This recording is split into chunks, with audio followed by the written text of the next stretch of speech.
네, 아마 바자회를 하시느라 다들 지치고 또 힘드셨을 테지만 또 지친 영혼이 또 말씀으로 채움받게 되기를 바랍니다.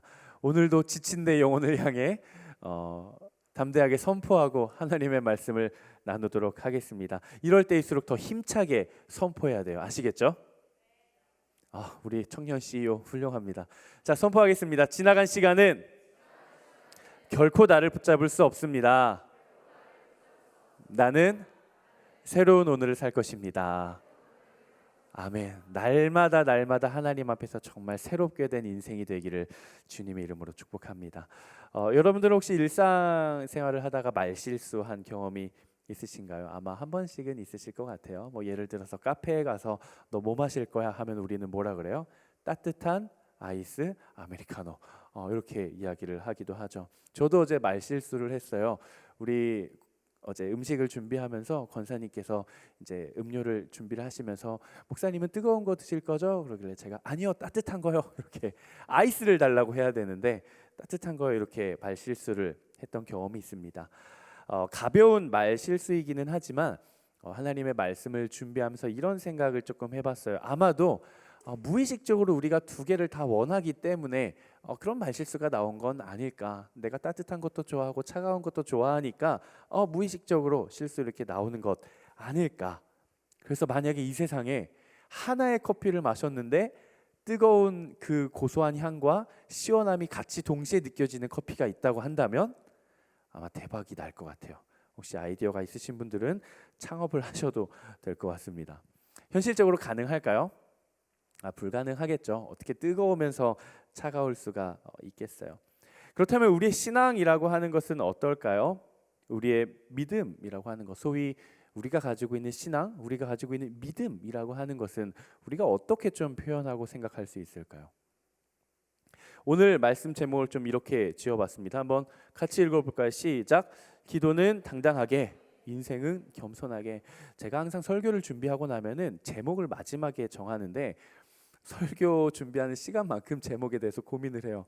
어제는 그저께죠. 하루 종일 고민을, 정말 올데이를 고민을 했는데 정말 이렇다 할 제목이 생각이 나지 않는 거예요.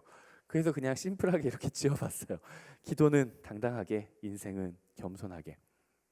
당당함 그리고 겸손함, 같은 것 같으면서도 굉장히 다르죠. 하지만 다른 것 같으면서도 사실 굉장히 비슷하기도 합니다. 이런 단어가 있을까요? 당당한 겸손함. 당당한 겸손함. 마치 고기를 좋아하는 채식주의자, 약간 이런 느낌이 들죠. 따뜻한 아이스 아메리카노, 이런 느낌처럼요. 당당하면서도 겸손한 인생, 사실 우리가 생각했을 때 참 어려워 보입니다. 그 당당하면서 겸손한 게 어떤 모습일까가 우리의 이미지적으로 딱 와닿지는 사실 않아요. 하지만 신앙의 길이 이렇습니다. 우리가 신앙을 가졌다라는 것, 우리가 믿음을 가졌다라는 것, 우리가 세상 가운데 나아가 당당하게 그리스도인으로서 살아간다라는 것이 마치 당당하지만 겸손한 인생을 사는 것과 같습니다. 이게 가능할까요? 가능하죠. 언제 가능한가? 예수 그리스도와 동행하는 인생이 그렇습니다. 하나님을 왕으로 인정하고 내 삶의 주권자로 모신 인생이 당당하면서 또한 겸손해지는 것이죠. 저는 여러분들이 평생의 여러분들의 삶에, 특별히 이 중요한 20대, 30대, 40대 이 청년의 때에 내가 하나님의 백성이요 예수 그리스도의 제자라는 사실이 당당하지만 세상 가운데 나아가 겸손하게 살아갈 수 있는 정말 당당한 겸손한 여러분들이 되시기를 주님의 이름으로 축복합니다. 오늘 우리가 함께 나눈 본문은 요한계시록 15장과 16장인데요. 우리가 1장부터 시작해서 참 긴 여정을 달려왔습니다. 요한계시록에 등장하는 세 가지의 심판에 대한 컨텐츠가 있다고 했습니다. 그렇죠? 유튜브 컨텐츠처럼 심판에 대한 컨텐츠 첫 번째가 뭐였죠? 인팔. 자, 인이 뭐였죠? 봉인해 있는 거. 그렇죠? 딱 봉인해 있는 거. 실링. 7가지 17개의 인 심판. 그리고 두 번째가 7개의 나팔 심판. 나팔이 하나 뿌 불릴 때마다 하나님의 심판이 이루어지는. 그리고 오늘 드디어 심판으로서의 최후의 심판, 마지막 심판 뭐죠? 대접. 바로 대접이에요. 대접. 마지막 최후의 알림이 어디선가 오는 것 같아요. 오늘로써 이제 심판은 끝입니다. 더 이상의 경고 메시지는 없고요. 더 이상의 유보된 시간은 없어요. 7개의 대접이 딱 엎어지면 이제 모든 것이 끝나는 것입니다. 그래서 요한계시록 16장에서 7 대접에 대한 심판이 나오면서 심판은 끝이 나고요. 17장부터 22장 끝까지 남은 내용은 이제 본격적으로 이루어지는 천상의 전투, 그리고 하나님의 승리, 장차 이 땅 가운데 완성될 하나님의 나라, 새 하늘과 새 땅, 신천지. 사실 이 신천지라는 단어가 너무 좋은 단어예요. 새 하늘과 새 땅, 너무 좋은 약속의 언어인데 이상한 사람들이 사용을 해가지고 좀 아쉽습니다. 최후의 심판은 이제 시작이 되었습니다. 오늘 본문을 좀 읽어보니까 여러분들이 이제 집에 가셔가지고 15장, 16장을 한번 읽어보시길 바래요.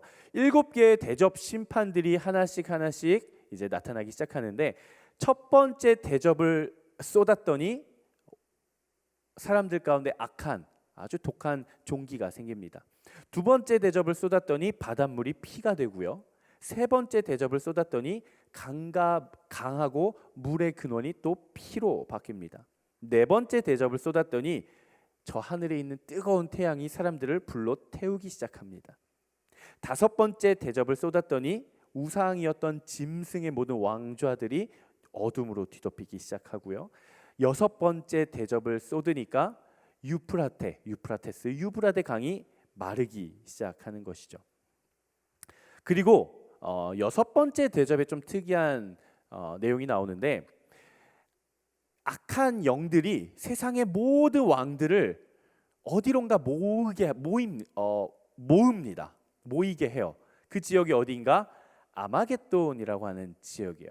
아마겟돈이라는 단어는 익숙하시죠? 우리에게 사실 영화, 그 종말에 대한 영화로 조금 익숙한데, 이 아마겟돈이라고 하는 것을 우리가 조금 짚고 넘어가야 되는데, 아마겟돈은 어디 중동 땅 저쪽에 숨겨져 있는 어떤 평원, 산, 이런 지역적인 개념이 아닙니다. 아마겟돈이라는 것은 굉장히 상징적인 장소예요. 이 아마겟돈을 조금 원어적인 걸로 이렇게 좀 풀어보면 하르마겟돈, 약간 이렇게도 표현할 수 있어요. 하르가 뭐냐면 산이에요. 그리고 이 마겟돈이 히브리어 단어로 보면은 무깃도에서 왔다라고도 이야기를 합니다. 그러니까 무깃도의 산, 무깃도의 산, 이렇게도 우리가 이해를 할 수 있는데, 구약 성경을 읽어가다 보면 이 무깃도라는 지역이 어떤 지역인가? 구약 성경 내내 계속 전투가 이루어진 지역이에요. 수많은 전쟁과 수많은 전투가 이루어진 지역, 그 지역이 바로 무깃도, 여기는 실제 존재하는 지역입니다. 그래서 이것을 빗대어서 하르마겟돈, 아마겟돈, 그래서 이곳은 마침내 마지막 때에도 하늘의 악과 선의 전투, 사단과 하나님의 전투가 이루어질 어떤 상징적인 곳일 것이다 라는 표현으로 아마겟돈을 사용한 것입니다. 우리가 이 아마겟돈을 다룰 때 과연 어디에 있는가를 바라보는 것이 아니라 우리는 어떻게 이해해야 되냐면은, 사단과 하나님의 최후의 천상 전쟁이 벌어지고 결국 그곳에서 누가 패한다? 사단이 패하고 애통하며 울게 되는, 하나님의 완전한 성취가 이루어지는 바로 그런 지역이라고 생각을 하면 됩니다. 그리고 마지막 그 전쟁이 끝나고 7번째 대접을 공중에 딱 쏟으니까 어떤 징조나 어떤 심판이 나타나지 않아요. 하나님이 딱 한마디 하십니다. 따라해 봅시다. 다 끝났다.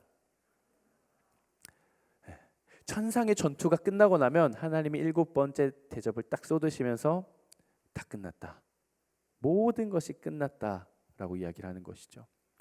결국 이 땅은 하나님의 완전한 심판이 반드시 임할 것입니다. 우리는 이 요한계시록의 마지막 장면을 향해 나아가고 있는 인생을 살아가고 있는 것이죠. 이 요한계시록의 환상이 이미 이루어졌고 우리는 그 이후의 세대를 살아가는 것이 아니라 장차 완성될 하나님의 나라를 인내하고 기다리면서 살아가고 있는 시기가 지금 우리 교회의 시대예요. 종말은 반드시 옵니다. 종말은 반드시 와요. 하나님의 심판은 반드시 옵니다.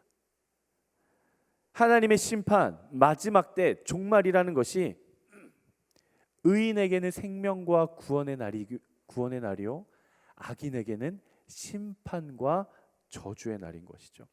의인에게는 생명과 구원이 임하고 그 마지막 때에 가면 악인에게는 저주와 파멸이 임한다라는 거예요.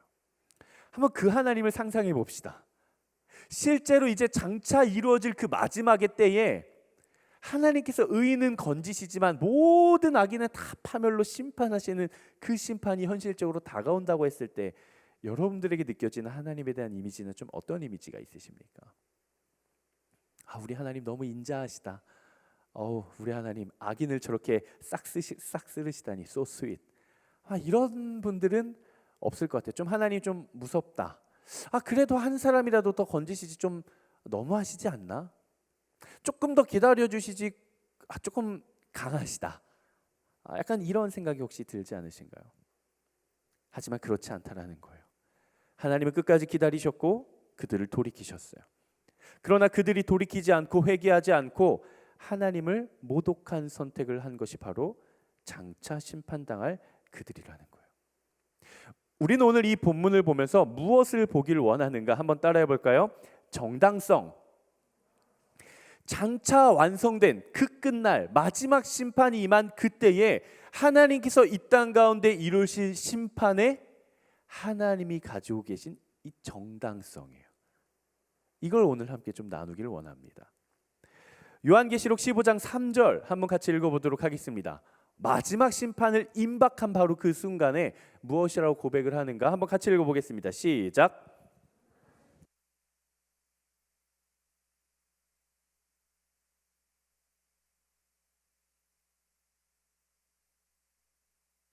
전능하신 주 하나님, 주께서 하신 일들은 크고 놀랐습니다. 주의 길들은 공의롭고 참됩니다.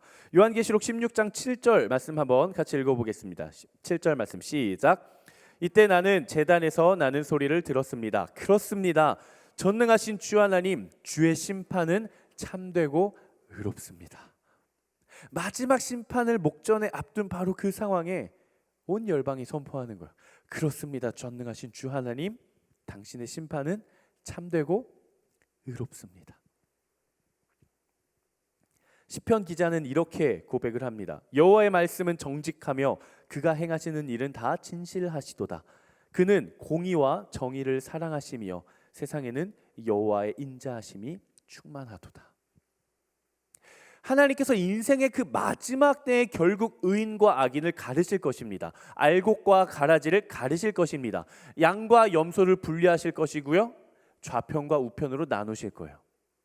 하나님 안에 있는 자들에게는 영원한 생명을 선물로 주시지만 하나님을 떠나 있는 모든 자들에게는 그 끝인 심판으로 임하는 거예요. 하나님의 심판의 근거는 두 가지입니다. 따라해 봅시다. 정의, 공의.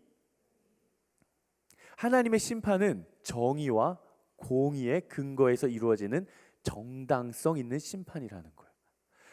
하나님의 심판이 마치 따뜻한 아이스 아메리카노 같죠. 정당성을 가진 정의롭고 공의로운 심판이시지만 누군가는 죽여야 된다라는 거예요.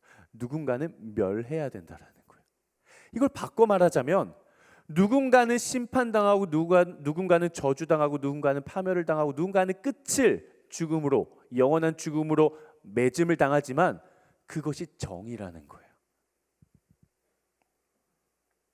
이 정의와 공의는요, 사실 구약시대 전체에 걸쳐 굉장히 핵심적인 단어예요. 구약시대뿐만이 아니라 신약시대에 넘어와서 예수 그리스도의 십자가의 사건은 이 땅 가운데 우리에게 보여주신 하나님의 정의와 공의를 아주 분명하게 보여주신 그 사건이 십자가 사건이에요. 여러분 꼭 이 단어를 기억하십시오. 정의와 공의. 히브리어 원어를 보면요, 정의라는 단어가 이렇게 쓰입니다. 오른쪽에서 왼쪽으로 읽어요. 히브리어는 째다카라는 단어예요. 좀 외우셔도 될 것 같아요. 너무 중요한 단어라 우리 웹대학 인천오누리교회 성도님들 그리고 웹대학 청년부의 청년들이라면 정의가 히브리어로 뭐야? 라고 하면 여러분 뭐라고 하셔야 돼요? 째다카 이렇게 아시겠죠? 이건 사회적인 용어입니다. 책임적인 관계에서의 정의예요. 구성원 간의 책임과 의무로서의 정의예요. 오름이죠. 오름. 사회적 관계의 용어입니다. 그리고 성경에서 사용하는 공의라는 단어는요. 한번 따라해 볼까요? 미슈파트. 미슈파트라는 단어예요. 미슈파트. 이거는요. 법정 용어예요. 법정에서 공식적으로 모든 것을 다 낱낱이 분석한 후에 이 사람 죄 없음, 이 사람 죄 있음, 이게 선포되는 것이 바로 공의예요. 이사야 5장 7절 말씀이 굉장히 중요한 말씀인데요. 같이 한번 읽어볼까요? 이사야 5장 7절 시작. 만군의 여호와의 포도원은 이스라엘의 집이며 그분의 기쁨이 되는 식물은 유다 사람들이다. 그분은 공의를 기대하셨는데 오히려 피 흘림만 있다니, 정의를 기대하셨는데 오히려 울부짖음만 있다니. 이 땅 가운데 있는 포도원의 이 이스라엘 백성들에게 하나님께서 원하신 게 두 개래요. 뭐래요? 공의와 정의래요. 우리 7절 말씀 좀 계속 띄워주세요. 하나님께서 이 땅 가운데 있는 하나님이 당신의 백성들에게 공의를 기대하셨고 정의를 기대하셨대요. 왜? 그분이 공의요 그분이 정의이기 때문에. 근데 이 땅에 있는 사람들은 공의를 행하기는커녕 뭘 행한다고 합니까? 피 흘림. 정의를 행하기는커녕 뭘 행한대요? 울부짖음. 우리가 이 한글 성경을 봤을 때는 공의를 하나님은 기대하셨는데 우리는 오히려 피 흘림을 행하고, 하나님은 정의를 기대하셨는데 오히려 울부짖음만 있다. 이게 왜 하필 피 흘림과 울부짖음일까? 약간 와닿지 않잖아요. 히브리어 원어로 보면요, 하나님이 굉장히 소위 말해 이스라엘 백성들을 질책하시는 거예요. 이 피 흘림이라는 단어가요, 미슈파흐라는 단어예요. 하나님께서 이스라엘 백성들에게 미슈파트를 기대하셨는데 도리어 그들은 미슈파흐를 행하고 있었다는 것이고, 이 울부짖다라는 단어가요, 차아카예요. 차아카. 하나님께서 이스라엘 백성들, 당신의 백성들에게 째다카, 당신의 속성인 이 정의를 기대하셨는데 도리어 이 사람들은 우상을 숭배하면서 째다카가 아닌 차아카를 행했다. 하나님이 질책을 하시는 것이죠. 하나님께서 이스라엘 백성들에게 끊임없이 평생에 걸쳐 요구하셨던 것이 바로 정의와 공의예요. 이 정의와 공의는요, 하나님의 속성입니다. 하나님의 성품이에요. 그뿐만이 아니라 하나님께서 구약과 신약과 지금 우리를 살아가고 있는 지금 이 시대를 운영해 가시고 이 땅 가운데 하나님의 나라를 세워 가시는 원리가 바로 정의와 공의예요. 제가 여러분들에게 질문을 하나 해보겠습니다. 예수 그리스도는 누구의 자손이시죠? 하나님. 사람 중에 우리 마태복음 1장 1절 보면은 딱 두 사람이 나오는데, 아브라함과 다윗의 자손 예수 그리스도의 계보라. 마태복음 1장 1절의 시작이 그거예요. 아브라함과 다윗의 자손 예수 그리스도의 계보라. 호산나 누구의 자손이요? 다윗의 자손이요. 예수 그리스도 다윗의 자손. 우리가 이렇게 고백을 하잖아요. 질문. 다윗과 예수님은 피가 섞였을까요? 안 섞였을까요?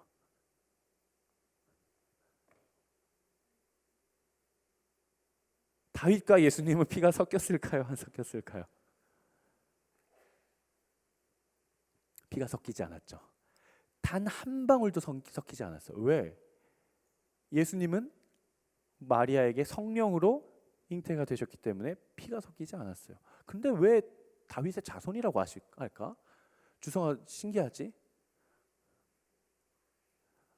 우리 주성이가 너무 이 300명 있는 가운데 너무 도드라진 리액션을 훌륭합니다. 아니, 왜 피 한 방울 섞이지도 않았는데 다윗의 자손이라고 하실까? 물론 예수님의 혈육적인 아버지는 아니지만 키워주신 아버지 이름이 뭐죠? 요셉인가요? 요셉은 그 유다 지파예요. 그러니까 아빠가 그 지파니까 그냥 아들이니까 키워줬으니까 그 자손이라고 그냥 퉁치는 건가? 물론 그렇게 생각할 수도 있겠지만 예수님께서 이 땅에 오셔서 이 나라를 다스리신 원리, 다윗이 왕이 되어 그 왕국을 다스리는 원리가 똑같아요. 사무엘하 8장 15절 말씀 한번 읽어보도록 하겠습니다. 사무엘하 8장 15절 시작. 다윗이 온 이스라엘을 다스려 다윗이 모든 백성에게 정의와 공의를 행할세. 다윗은 왕이 되고 나서요, 하나님의 성품을 쏙 빼닮아서 그의 백성들을 정의와 공의로 다스렸어요. 예수 그리스도는요, 이 땅 가운데 하나님의 아들로 오셔서 하나님의 성품을 쏙 빼닮아 가지고 예수 그리스도의 십자가를 통해 이 땅을 무엇으로 다스리셨어요? 정의와 공의로 다스리셨어요. 예수님은 이 세상의 권력으로 다스리지 않으셨습니다. 예수님은 관계로 다스리지 않으셨어요. 예수님은 이 땅을 재정으로 다스리지 않으셨어요. 예수님은 이 땅을 프로그램으로 다스리지 않으셨어요. 예수님은 이 땅을 자신의 능력으로 다스리지 않으셨어요. 하나님의 속성과 하나님의 성품인 정의와 공의를 행하신 겁니다. 정의롭다는 것은 거룩하다라는 것이죠. 공의롭다는 것은 정당하다라는 거예요. 정의와 공의, 거룩함과 정당함, 이 모든 단어들이 함축되어진 단 하나의 사건이 있습니다. 그것이 무엇입니까? 그게 무슨 사건이에요? 예수 그리스도의 십자가의 사건이에요. 하나님의 속성이신 정의와 공의와 거룩함과 정당함, 이 모든 속성들이 함축되어져서 딱 한순간에 일어난 사건이 바로 예수 그리스도의 십자가의 사건입니다. 여러분 잘 들어보십시오. 예수 그리스도의 십자가는 거룩하지 않은 세상 가운데 하나님의 정의를 드러낸 사건입니다. 예수 그리스도의 십자가는 공평하지 않은 이 세상 가운데 하나님의 공의를 세워주신 사건이에요. 예수 그리스도의 십자가는 거짓과 타락이 만연해 있는 이 세상 가운데 하나님의 거룩한 빛을 비추어 주신 사건이에요. 예수 그리스도의 십자가는 모든 죄와 악과 죽음에 대해 정당한 자유를 해방하고 선포한 사건이에요. 아멘이시죠? 그게 예수님의 십자가입니다. 그렇기 때문에 이 믿음, 신앙이라고 하는 것 안에서 우리의 정당함과 우리의 의로움은 무엇을 통해 우리에게 이루어집니까? 바로 예수님의 십자가예요. 예수 그리스도의 십자가의 그 그늘 아래에 있을 때 우리가 정의와 공의와 거룩함과 정당함을 우리가 회복할 수 있는 것이죠. 여러분 그리스도인들이시죠? 크리스천이시죠? 예수님의 제자들이시죠? 하나님 나라의 거룩한 백성이죠. 우리가 세상 가운데 나아가 살아가지만 세상 사람들이랑 똑같이 살아가는 게 아니라 무언가 달라도 다르게 살아가려고 노력하는 사람들이잖아요. 그렇죠? 그럼 우리는 우리의 삶을 돌아보며 하나님 앞에 이렇게 기도할 수 있어야 돼요. 하나님, 우리의 삶이 하나님 보시기에 정당합니까? 하나님 앞에 드리는 나의 이 기도가 하나님의 속성을 닮아 정의롭고 공의로웁니까? 여러분 현재 우리는 무엇을 향해 나아가고 계십니까? 지금 여러분들이 세상 가운데 바쁘게 돌아가는 그 삶의 쳇바퀴 같은 목적은 어딜 향해 있으십니까? 여러분 열심히 살고 계시잖아요. 그렇죠?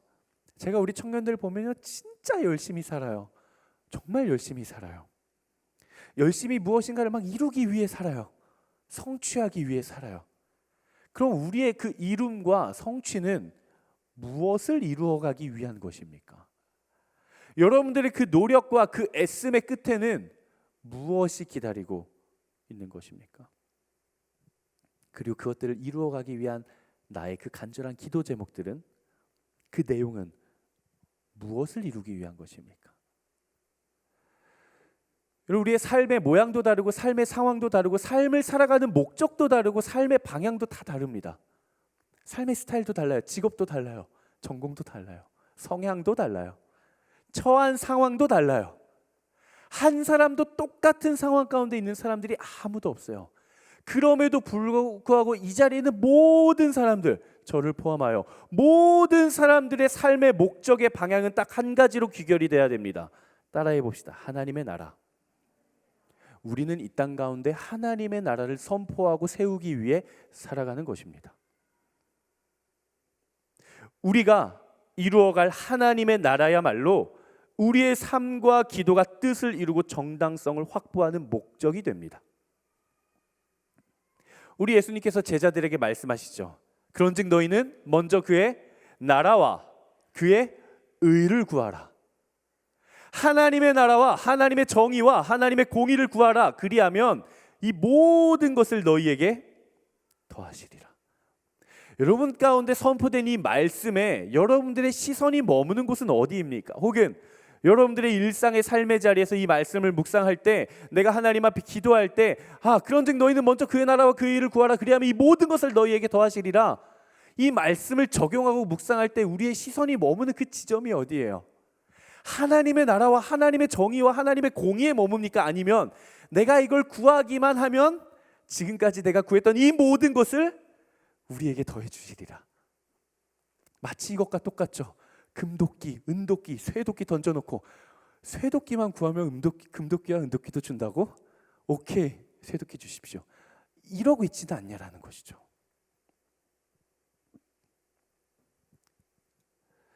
즉 하나님께서는 우리에게 이렇게 말씀을 하고 계신 것입니다.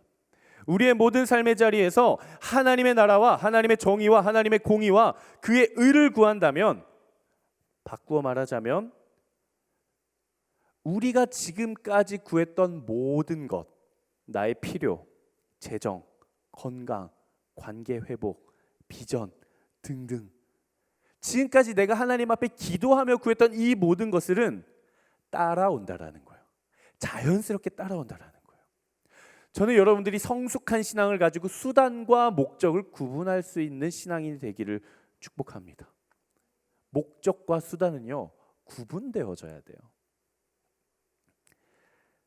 하나님의 나라를 구하는 것은 수단입니까? 목적입니까?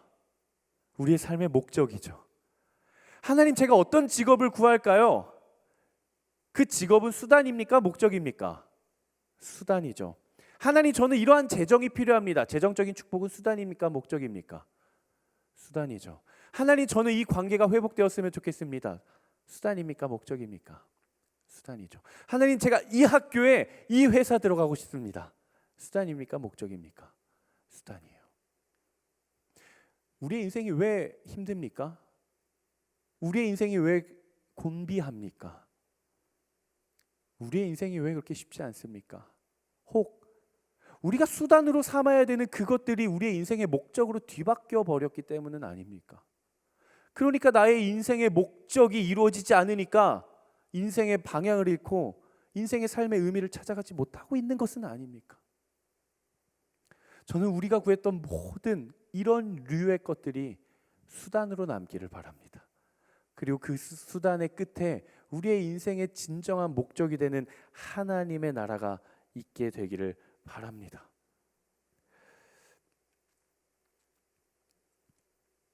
하나님, 우리의 기도를 반드시 들으세요. 이걸 믿으시죠? 하나님, 우리의 기도를 허투루 사용하지 않으십니다. 예수 그리스도의 이름을 힘입어 기도하기 때문에 우리의 기도는요, 땅에 떨어지지 않아요. 우리의 기도는 하나님이 들으세요. 누가복음 18장에 보면요, 누가복음에만 등장하는 스토리인데 과부와 정의롭지 못했던 재판장의 비유가 등장을 합니다. 예수님께서 제자들에게 어떤 권면으로 주시냐, 항상 기도하고 너희가 기도한 것들이 이루어질 것을 믿고 낙심하지 말라고 비유를 들어서 교훈을 해주세요. 한 도시에 하나님을 두려워하지 않는 아주 정의롭지 못한 아주 자기밖에 모르는 재판장이 있었어요. 근데 한 과부가 너무 억울한 일을 당한 거예요. 그래서 재판장한테 날마다 찾아갑니다. 재판장님, 제발 제 얘기 좀 들어주세요. 저 너무 억울하고 너무 억울해요.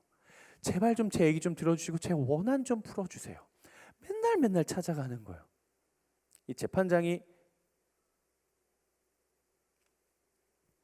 고민하다가 하루는 이렇게 생각을 해요. 이 과부가 계속해서 이렇게 나를 찾아오는데 귀찮기도 하고 그냥 얼른 들어줘 버려야겠다. 그러면서 이렇게 이야기를 해요. 누가복음 18장 4절 5절 말씀입니다. 누가복음 18장 4절 5절 말씀 한번 같이 읽어보도록 하겠습니다. 시작.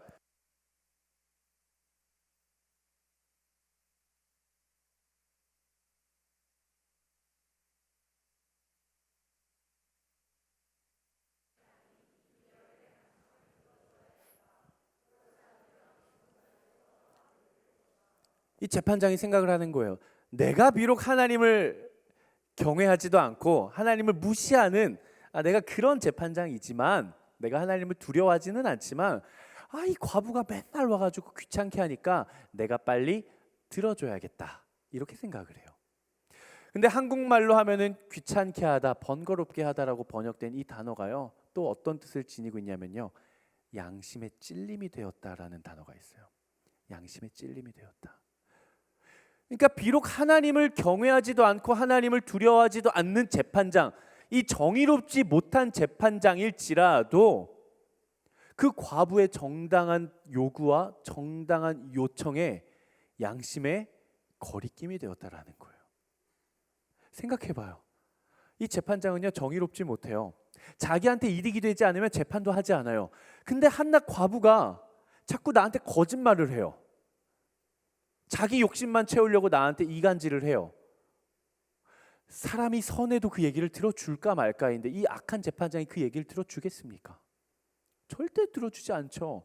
정당하지도 않고 거룩하지도 않고 의롭지도 않고 자기 욕심만 챙기려고 하는 그 요청을 이 악한 재판장이 들어주겠어요? 들어주지 않죠. 근데 악한 재판장이 들어준 이유가 뭐예요? 그 과부의 요청은 정당했다라는 거예요. 그렇기 때문에 그 악한 재판장일지라도 그 양심에 찔림이 되었다라는 것입니다. 이 말씀을 하시면서 예수님께서 제자들에게 그렇게 말씀하시는 거, 이렇게 말씀하시는 거예요. 하물며 이 악한 재판장일지라도 정당하고 합당한 요청에 양심이 찔려서 들어줄 수밖에 없는데, 하물며 정의로우신 우리 하나님 아버지 하나님께서 우리의 그 기도 제목을 듣지 않으시겠냐는 거예요. 성도의 기도는 하늘을 움직입니다. 성도의 기도는 하나님의 뜻이 이루어져요. 오늘 본문을 보니까 하나님께서 최후의 심판을 합니다. 최후의 심판을 하시는데 구원하시는 자들 빼고 이 멸하시는 자들, 그 자들을 멸하시게 되는 계기가 있어요. 무엇이었는가? 우리가 요한계시록 쭉 살펴왔기 때문에 알 수 있습니다. 누구의 기도가 있었어요? 피 흘림을 당했던 성도들의 기도가 있었어요. 하나님의 말씀과 예수 그리스도의 이름을, 그 복음을 붙들고 견지하느라 죽임을 당한 성도들이 제단 아래에서 탄원하며 신음하는 거예요. 언제까지 저들의 악을 내버려 두시겠습니까? 우리의 억울함을 풀어주십시오. 하나님이 이 기도를 들으시는 거예요. 요한계시록 6장 9절 10절 말씀, 우리 굉장히 오래전에 했어요. 인심판할 때 했던 건데 제가 읽을 테니까 눈으로 따라오시면 좋을 것 같습니다. 다섯째 인을 떼실 때 내가 보니 하나님의 말씀과 그들이 가진 증거로 말미암아 죽임을 당한 영혼들이 제단 아래에 있어 큰 소리로 불러 이르되 거룩하고 참되신 대주제여, 땅에 거하는 자들을 심판하여 우리 피를 갚아주지 아니하시기를 어느 때까지 하시려 하나이까. 요한계시록 8장 3절 4절 말씀인데요, 제가 읽을 테니까 한번 따라오시면 좋겠습니다. 또 다른 천사가 와서 제단 곁에 금 향로를 가지고 많은 향을 받았으니 이는 성도의 기도와 합하여 보좌 앞 금제단에 드리고자 함이라. 향연이 성도의 기도와 함께 천사의 손으로부터 하나님 앞으로 올라가는지라. 하나님의 이 심판이 오기까지 그 전에 무엇이 있었는가? 이 땅 가운데 정의롭고 공의롭고 정당성 있는 믿음의 성도들의 기도가 향연으로 하나님 앞에 올라갔었다라는 사실이에요. 그들의 기도와 그들의 삶은 하나님 앞에 정당했습니까? 정당했죠. 그들이 죽임을 당한 이유가 무엇이었습니까? 바로 하나님의 말씀과 그들이 가진 복음의 증거로 말미암아 그들이 세상 가운데 그 악의 죽임을 당한 거예요. 그리고 그들이 하나님 앞에 간곡히 기도하자 그들의 기도가 향연과 함께 하나님 앞에 금향로, 금대접에 쌓아올려서 올라갑니다. 그리고 하나님이 그 기도를 들으시고, 그 기도를 다 들으시고 이제는 대접의 기도의 응답, 하나님의 진노의 심판을 담아 땅에 쏟으시는 거예요. 우리가 믿음의 길을 걸어갈 때 두 가지를 점검할 수 있어야 합니다. 나의 삶의 태도는 하나님 앞에 정당성을 지니고 있는가? 나의 기도는 하나님 앞에 정당성을 지니고 있는가? 내가 하나님 나라의 거룩한 백성으로 살아가지만 내 뜻만을 이루며 살아가고 싶어 하는가? 아니면 하나님의 나라가 이루어가기를 원하는가? 내가 하나님 앞에 구하고 있는 기도의 제목들은 그냥 나의 필요를 채우기 위한 것들인가? 아니면 그의 나라와 그의 뜻과 그의 의를 구하고 있는가? 저는 여러분들의 삶의 태도가, 그리고 저의 삶의 태도가 하나님 앞에서 그리고 예수 그리스도의 십자가 위에 토대로 세워진 삶이 되기를 주님의 이름으로 축복합니다. 우리의 기도가 예수 그리스도의 그 복음의 능력을 힘입어 정당한 기도가 되고, 내가 죽을 수밖에 없었던 내가 예수 그리스도의 십자가의 죽음과 부활하심을 통해 영원한 생명을 얻어 하나님의 나라를 이루어가고자 하는 그 목적에 부합한 정당성을 얻게 되는 여러분들의 삶이 되기를 주님의 이름으로 축복합니다. 여러분, 이제는 우리가 달라져야겠습니다. 우리의 기도와 우리의 삶이 이제는 목적과 수단이 바뀌어야 될 것 같아요. 이제는 우리의 기도와 인생이 공원 말로 채워가는 인생이 되어서는 안 되겠습니다.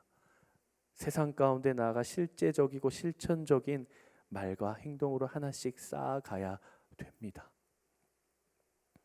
성경이 우리의 기도와 우리의 인생 가운데 끊임없이 요청하고 있는 이 정의와 공의, 그리고 이 땅 가운데 내 삶을 통해 하나님의 나라가 이루어져 가는 하나님 나라의 원리, 정의와 공의, 이것은 단순한 윤리적인 선택이 아니라 하나님의 그 합당한 성품에 대한 우리의 거룩한 반응이에요.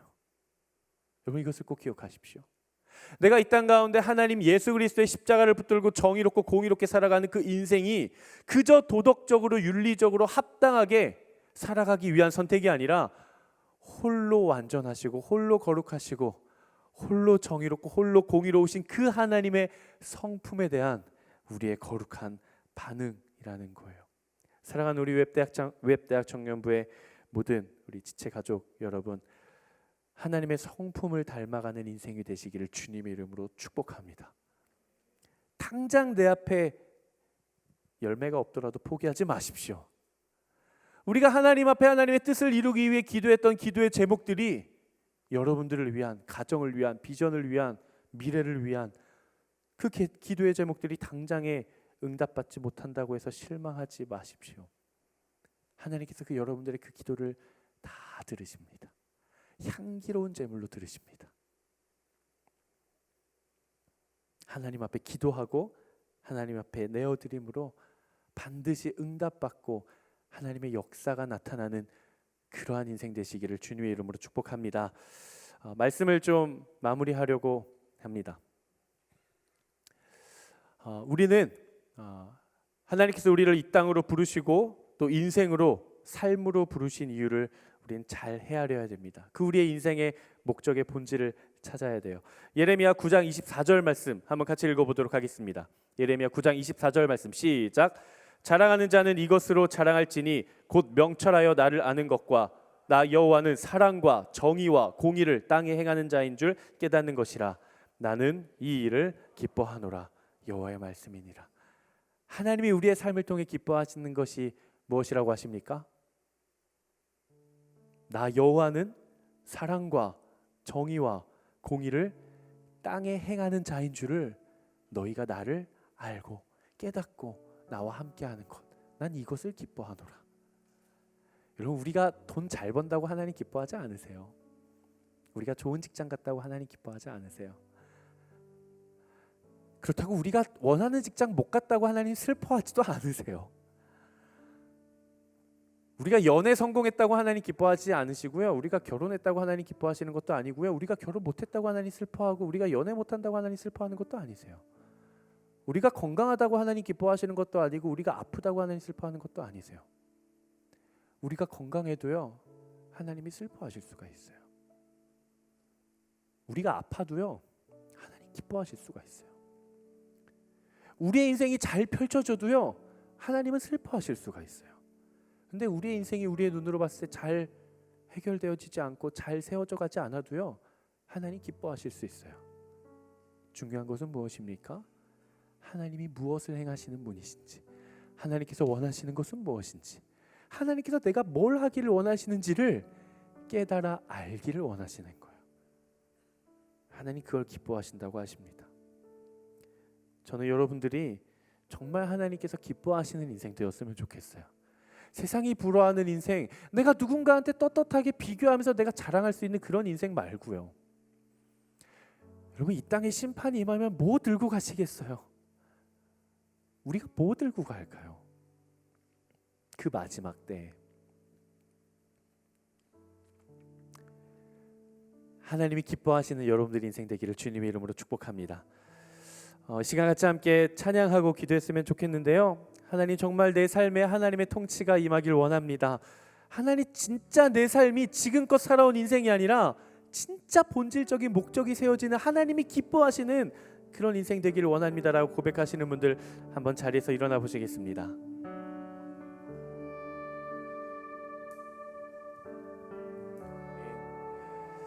아멘. 하나님의 통치가 임할 거예요. 우리 함께 찬양합시다. 예수, 예수, 하나님의 공의,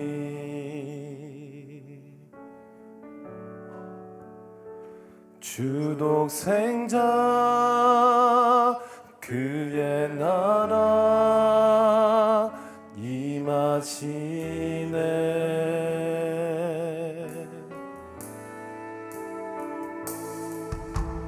예수, 제물이 되신 주,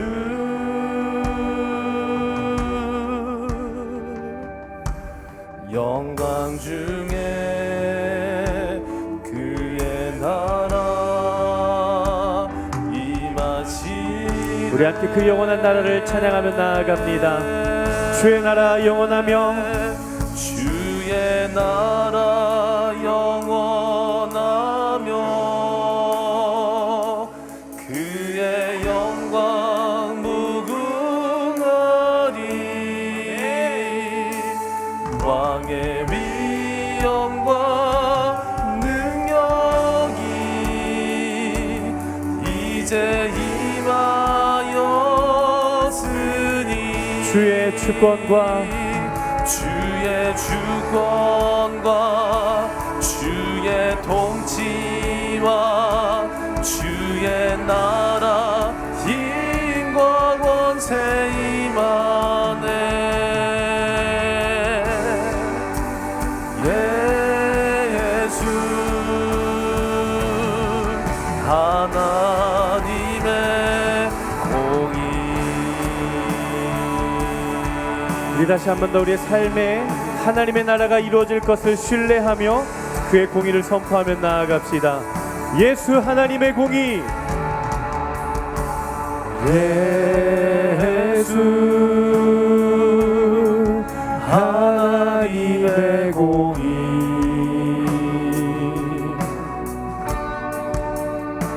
주독생자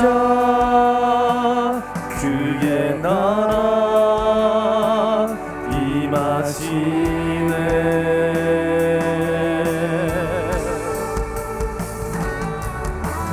예수, 제물이 되신 주,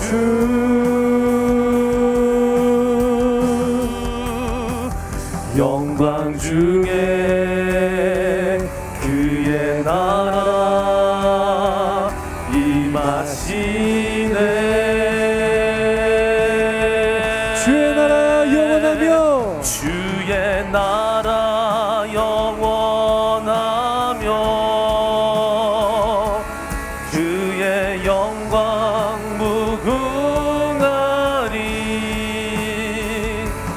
왕의 위엄과 능력이 이제 임하였으니, 주의 주권과 주의 주권과 주의 통치와 주의 나라 힘과 권세 임하네.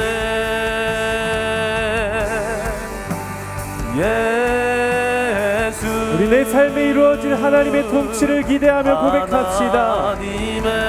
내 삶에 주님의 나라 영원하며, 주의 나라 영원하며, 그의 영광 무궁하리. 왕의 위엄과 능력이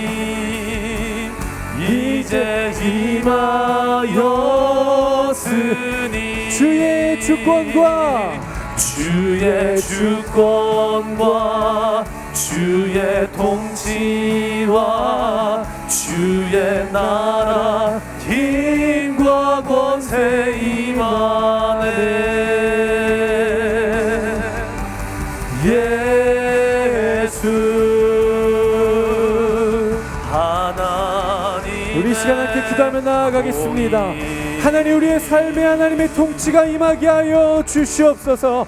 하나님, 우리의 말과 우리의 행동과 우리의 생각과 우리의 모든 감정 가운데 하나님의 나라가 임하게 하여 주시옵소서.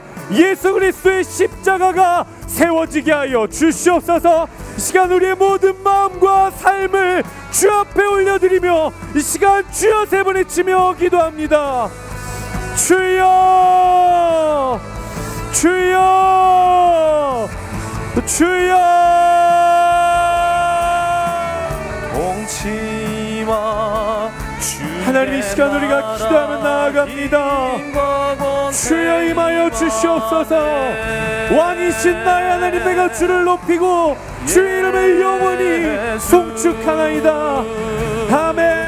하나님의 공의 주의 나라 영원하며 그의 영광 무궁하리. 왕의 위엄과 능력이 이제 하나님, 우리의 삶이 하나님의 뜻과 하나님의 나라를 이루어가는 인생 되게 하여 주시옵소서.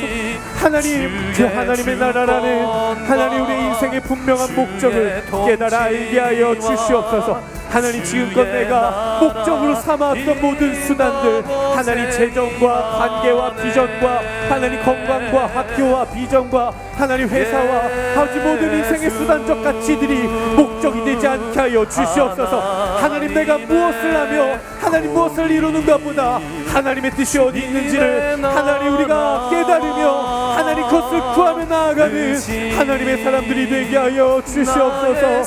주여, 나의 삶을 받아 주시옵소서. 주여,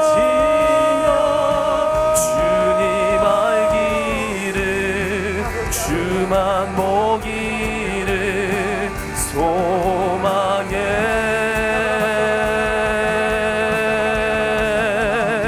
거룩히 살아가. 하나님, 우리 안에 주의 통치가 임하기를 원합니다. 하나님의 다스리심이 임하기를 원합니다. 하나님, 주권으로 우리의 삶에 오시옵소서. 하나님, 관건적으로 우리의 삶을 붙들어 주시옵소서. 주님 붙들어 주시고 주님 하나님 함께하여 주시고 하나님의 놀라운 역사가 나타나게 하여 주시옵소서. 주님 함께하여 주시옵소서. 참 좋으신 아버지 하나님, 하나님, 우리가 하나님의 나라를 구하며 나아갑니다. 예수 그리스도의 십자가를 통해 이 땅 가운데 이미 완성되었고 아직 완성되지 않은 그 나라, 영원한 하나님의 통치, 하나님의 주권의 나라, 하나님, 우리가 이 땅 가운데 살아가며 그 나라를 꿈꾸게 하여 주시옵소서. 하나님, 지금껏 우리의 인생의 목적으로 삼았던 모든 수단적 가치들이 주의 그 이름 앞에 무릎 꿇게 하여 주시고 그것을 수단 삼아 통로 삼아 궁극적으로 주의 이름을 선포하며 주의 영광을 나타내며 살아갈 수 있는 하나님의 거룩한 백성들이 되게 하여 주시옵소서. 하나님, 우리의 삶뿐만이 아니라 우리의 재정도 하나님 앞에 내어드립니다.